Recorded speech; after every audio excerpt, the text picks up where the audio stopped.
मंच पर बैठे हुए हमारे और आपके बेहद लोकप्रिय सांसद, CWC मेंबर और मेरे लिए परम सम्मानित श्री तारिक अनवर जी, AICC के सचिव और मेरे गृह राज्य उत्तर प्रदेश में बड़ी शिद्दत से काम संभाल रहे भाई तौकीर आलम जी, आपके लोकप्रिय जिलाध्यक्ष श्री सुनील यादव जी, मोहनलाल अग्रवाल जी, बहुत बढ़िया मंच संचालन कर रहे और इतनी बढ़िया उर्दू बोल रहे हैं कि मुझे लखनऊ की बार बार याद आती है।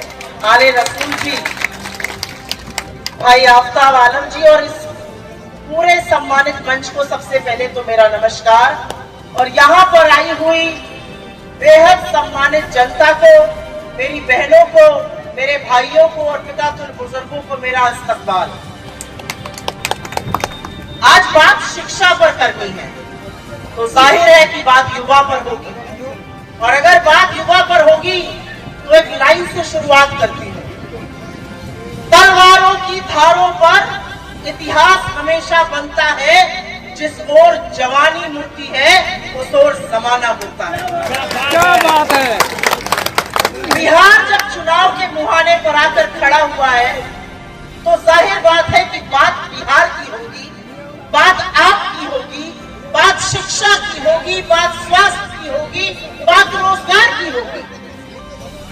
और सामने वाला बात करना चाहता है हिंदू मुसलमान की, सामने वाला बात करना चाहता है नफरत की, सामने वाला बात करना चाहता है घृणा की। लेकिन हमने भी मन बना लिया है, इस बार बिहार में बात होगी आपकी, आपकी औलादों की, उनके भविष्य की, उनके रोजगार की, उनकी शिक्षा की, आपके स्वास्थ्य की, और उससे हम मुद्दा भटकने नहीं देंगे। ऐसा कार्यक्रम करीब 70 जगहों पर हो रहा है। और शिक्षा पर आगे बात करने से पहले मैं 2 मिनट आपको बताना चाहती हूँ। राहुल गांधी जी दरभंगा गए और दरभंगा में वो अंबेडकर छात्रावास में जाकर दलितों, पिछड़ों, अति पिछड़ों और प्रमुखता आदिवासी छात्रों से बात करना चाहते थे। उनकी गाड़ी को रोका गया, गेट पर ताले लगा दिए गए, पुलिस ने उसको छावनी बना दिया। राहुल गांधी जी रुके रहे और उसके बाद वो अपनी गाड़ी से उतरे और पैदल अंबेडकर छात्रावास पहुंचे। और नीतीश कुमार की और डबल इंजन की सरकार की हैसियत नहीं थी कि वो उनको रोक सके। वो गए, वो छात्रों से मिले, उनसे बात की, और अब जो आगे की हम बात करेंगे वो बात कही। वो ऐसा क्यों कर रहे हैं? वो 3 प्रधानमंत्रियों के घर में पैदा हुए हैं। कोई कहता है चांदी का चम्मच लेकर मुंह में पैदा हुए हैं, और उसके बाद वो कन्याकुमारी से कश्मीर और मणिपुर से मुंबई इस देश की पैदल यात्रा क्यों कर रहे हैं? वो इसलिए कर रहे हैं क्योंकि हमारे मोहब्बत के इस देश को कुछ लोग नफरत की आग में झुलसाना चाहते हैं, और हम ऐसा नहीं होने देंगे। हम नफरत के बाजार में मोहब्बत की दुकानें खोल कर रहेंगे, और वही काम राहुल गांधी कर रहे हैं। और क्योंकि वो मोहब्बत की बात करते हैं, क्योंकि वो आपके हक की बात करते हैं, क्योंकि वो आपके हुकूक की बात करते हैं, वो लोगों की आंखों की किरकिरी बनते हैं। इस सत्ता को, इस सरकार को उनसे तकलीफ इसलिए है क्योंकि उनको पता है वो बहुत सारे लोगों को डरा सकते हैं, वो बहुत सारे लोगों को धमका सकते हैं, वो बहुत सारे लोगों के पास ED और इनकम टैक्स और CBI भेजकर उनको बिठा सकते हैं। लेकिन वो जानते हैं कि जिस राहुल गांधी की नसों में इंदिरा गांधी जी का खून है, वो ना उनसे डरते हैं, ना धमकते हैं। शेर के कलेजे लेकर उनसे आंख में आंख डालकर आपके सवाल पूछते हैं, आपकी बात करते हैं, बिहार के हक की बात करते हैं। और ये बात करनी जरूरी है क्योंकि ये वही बिहार है जिसने मोहनदास करमचंद गांधी के महात्मा बनने के सफर को यही चंपारण से शुरू किया था। ये वही बिहार है जहां से क्रांति की शुरुआत होती है। ये वही बिहार है जिसको कवियों और महाकवियों ने तर्पण की, अर्पण की, त्याग की, तपस्या की कृति कहा है। ये वही बिहार है, उसके बिहार को अपना हक देना पड़ेगा। 20 साल से सरकार है, 20 साल से मुख्यमंत्री। आपका बच्चा जो 20 साल पहले पैदा हुआ था आज नौकरी ढूंढ रहा है, और जब वो नौकरी ढूंढने जाता है तो उसके ऊपर पेपर लीक हो जाता है। पेपर लीक हो जाता है, 3-3 साल की जो डिग्रियां हैं वो 6-6 साल में पूरी होती हैं। और जब बिहार का युवा दिसंबर की कड़कड़ाती सर्दी में बैठकर अपने हक और अपनी मांग को उठाता है तो नीतीश कुमार की सरकार उस पर पानी की बौछार करती है और पुलिस से बेरहमी से पिटवाती है। इसलिए बिहार के युवा ने भी मन बना लिया है, अब सरकार पलटी जाएगी। बहुत हो गया, अब अन्याय बर्दाश्त नहीं होगा, अब बदलाव का वक्त है, अब सरकार को पलटना है। मेरी बहनें यहाँ पर हैं, रोटी भी अगर तवे पर एक तरफ रहती है तो जल जाती है, रोटी को भी पलटना पड़ता है, इस सरकार को भी पलटना पड़ेगा। और क्योंकि हम यहाँ पर शिक्षा की बात कर रहे हैं, मैं आपको याद दिलाना चाहती हूँ इस किताब के बारे में। ये लाल एक किताब है जो राहुल जी के हाथ में लोग देखते हैं और 2024 जून के पहले मजाक उड़ाते थे और अब सिर माथे लगाते थे, क्योंकि वो देश का संविधान है। ये किताब नहीं है, ये पन्ने नहीं है, ये खोखले दावे और वादे नहीं है, ये वो संविधान है जो हमें और आपको, इस देश के सबसे अमीर और सबसे गरीब आदमी को, इस देश के प्रधानमंत्री को और एक मजदूर को एक लाइन में खड़ा कर देता है। ये वो संविधान है जो हम सबको एक हक देता है। ये वो संविधान है जो कहता है आप अमीर हो, गरीब हो, ऊंचे हो, नीचे हो, कोई फर्क नहीं पड़ता, इस देश में आप एक बराबर है, आपका एक बराबर का हक है। फर्क नहीं पड़ता आप किसकी पूजा करते हैं, फर्क नहीं पड़ता आप क्या भाषा बोलते हैं, क्या खाते हैं, कैसे रहते हैं, इस देश के कानून की नजर में हम सब एक बराबर हैं और ये हक हमें इस देश के संविधान ने दिया है। इस देश के संविधान ने एक और हक दिया है और वो है शिक्षा का अधिकार। शिक्षा का वो अधिकार जिसको हमने नैतिक अधिकार बनाया जब डॉक्टर साहब की सरकार थी, सोनिया गांधी जी के माध्यम से राइट टू एजुकेशन आया। और क्या है शिक्षा?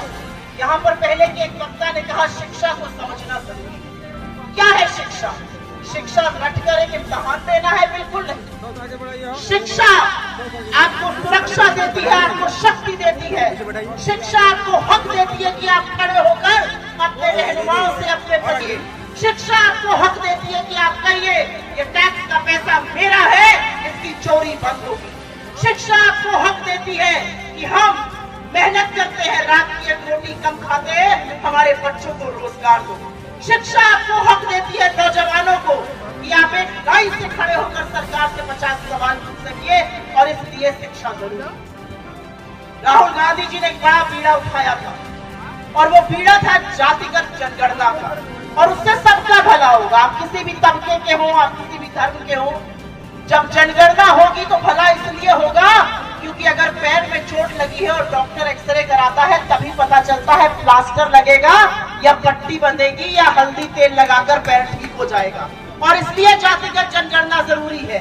ये बीड़ा राहुल गांधी ने उठाया, एक स्वर में उठाया, और असलियत यह है कि नरेंद्र मोदी को नाक रगड़कर जातिगत जनगणना के लिए मानना पड़ा।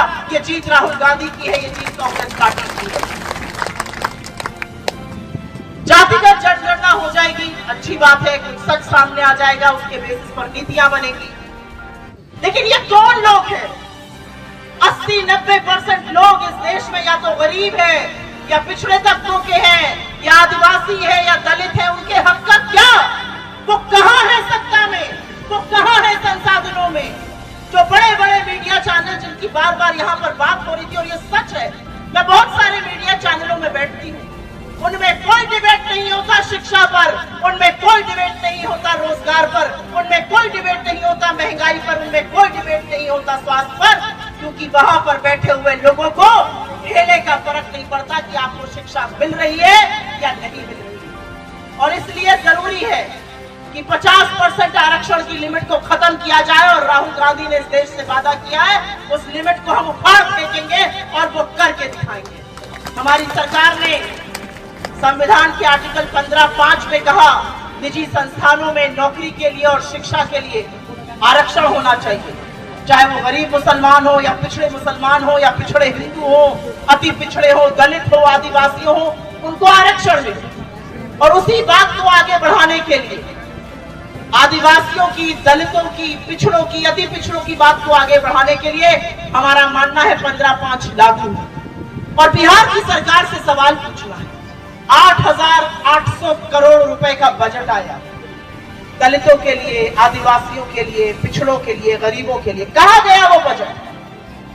आज क्यों महेशपुर की जनता को वो सुविधाएं नहीं मिल रही हैं जो मुंबई में मिल रही हैं, वो सुविधाएं नहीं मिल रही हैं जो बड़े बड़े शहरों में मिल रही हैं? क्योंकि आपकी सरकार ने उस पैसे को खा लिया। आज सवाल है कि अगर 4,63,000 सरकारी नौकरियां बिहार में खाली पड़ी हैं, उन नौकरियों को क्यों नहीं भरा जा रहा है? आज सवाल है कि अगर विश्वविद्यालयों में 50% टीचर ही नहीं है तो पढ़ाएंगे कौन और पढ़ेगा कौन? आज सवाल है कि जब दुनिया क्रांति की और एआई की और कंप्यूटर की बात कर रही है, 80% से ज्यादा बिहार के स्कूल में कंप्यूटर नहीं है। और इसलिए हम शिक्षा की बार बार बात करेंगे, क्योंकि शिक्षा वो रीढ़ की हड्डी है, शिक्षा वो नींव है जिसके बलबूते पर हम और आप आज खड़े होकर बात करने लायक बने। और जरूरी है कि ये देश पढ़े और बढ़े। पर कभी कभी लगता है ऐसा ये सरकार क्यों कर रही है? सरकार बजट कम करती है शिक्षा का, बिहार की सरकार शिक्षा को लागू नहीं करती है, तथाकथित डबल इंजन की सरकार है। और उसका जवाब है मेरे पास, पढ़ेंगे आप तो बढ़ेंगे आप, पढ़ेंगे आप तो सवाल करेंगे आप, तो देश को मंदिर, मस्जिद, हिंदुस्तान, मुसलमान, हिंदू इसी में उलझाए रखो, पूरे देश को खुदाई में लगा दो और अपने सारे बच्चों को विदेश भेजो पढ़ने के लिए। असलियत यह है कि बड़े बड़े बीजेपी के नेताओं के सारे बच्चे विदेश में पढ़ते हैं, मोटी नौकरियां करते हैं, आपके बच्चे मजदूरी करते हैं, आपके बच्चे यहां पर तालीम हासिल नहीं कर सकते। तो सवाल किससे पूछा जाएगा? सवाल सरकार से पूछा जाएगा। और सरकार से इसलिए पूछा जाएगा क्योंकि अगर हिंदुस्तान इस देश का, इस दुनिया का सबसे युवा राष्ट्र है, अगर हमारे यहाँ सबसे ज्यादा युवा हैं और उन युवाओं के पास रोजगार नहीं है, तो उसकी जिम्मेदारी सरकार की। रोजगार मांगने जाओ तो बड़े साहब कहते हैं पकौड़े तल लो, एक दूसरे साहब हैं वो कहते हैं महंगाई की बात है, मोहतरमा कहती है मैं तुझी लहसुन प्याज ही नहीं खाती। ये किस तरह की सरकारें चल रही है दिल्ली से लेकर पटना तक? जो चीफ मिनिस्टर, जो मुख्यमंत्री छात्र राजनीति से आगे बढ़कर इस प्रदेश का मुख्यमंत्री 20 साल से बना, शर्म की बात है कि वो शिक्षा की, वो रोजगार की, वो युवाओं की बात नहीं करते, उनका दमन करते हैं, उन पर लाठियां बरसवाते हैं, उन पर पानी की बौछारें चलवाते हैं। यह असलियत है। सर्वे में कुछ अंक आए और उस अंक में बिल्कुल साफ हुआ कि गरीब और पिछड़े और अति पिछड़े और दलित कितने थे। उस सर्वे को ही दबा दिया गया। ऐसा क्यों किया गया? ऐसा इसलिए किया गया क्योंकि सत्ता में बैठे हुए लोगों की आदत पड़ गई है मोटा माल खाने की। सत्ता में बैठे हुए लोगों को आपकी फिक्र नहीं है और इसलिए उनको अपनी ताकत का अंदाजा दिलाइए। और मैं अंत एक बात से कहकर करती हूं, ये जो संविधान है ना, इसने हमें एक बराबर वोट दिया है। आप कटिहार के एक छोटे से गांव में रहिए या आप दिल्ली में प्रधानमंत्री के आवास में खुद प्रधानमंत्री हो, इस देश ने आपको एक वोट दिया है। अपने वोट की ताकत को पहचानिए और अपने वोट को जाया मत कीजिए। अपने वोट की ताकत को पहचानिए और समझिए कि आपका वोट सत्ता का परिवर्तन करता है। आपका वोट आपके भविष्य को संवारता है। आपका वोट आपको उस लायक बनाता है कि आप अपनी सरकार को रोककर उससे सवाल पूछ सकें। अपने वोट की ताकत को पहचानिए।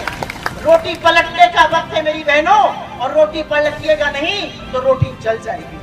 और इसलिए जरूरी है कि बिहार में सत्ता परिवर्तन हो। और सत्ता परिवर्तन के पहले जब चुनाव की प्रक्रिया शुरू हो रही है, जब प्रचार शुरू हो रहा है, तो तमाम तरह की लफाजी, तमाम तरह की बातें की जाएगी, लेकिन एक सवाल का जवाब बीजेपी भी नहीं दे सकती, जदयू भी नहीं दे सकती। 20 साल से आप सत्ता में हैं, डबल इंजन की सरकार है।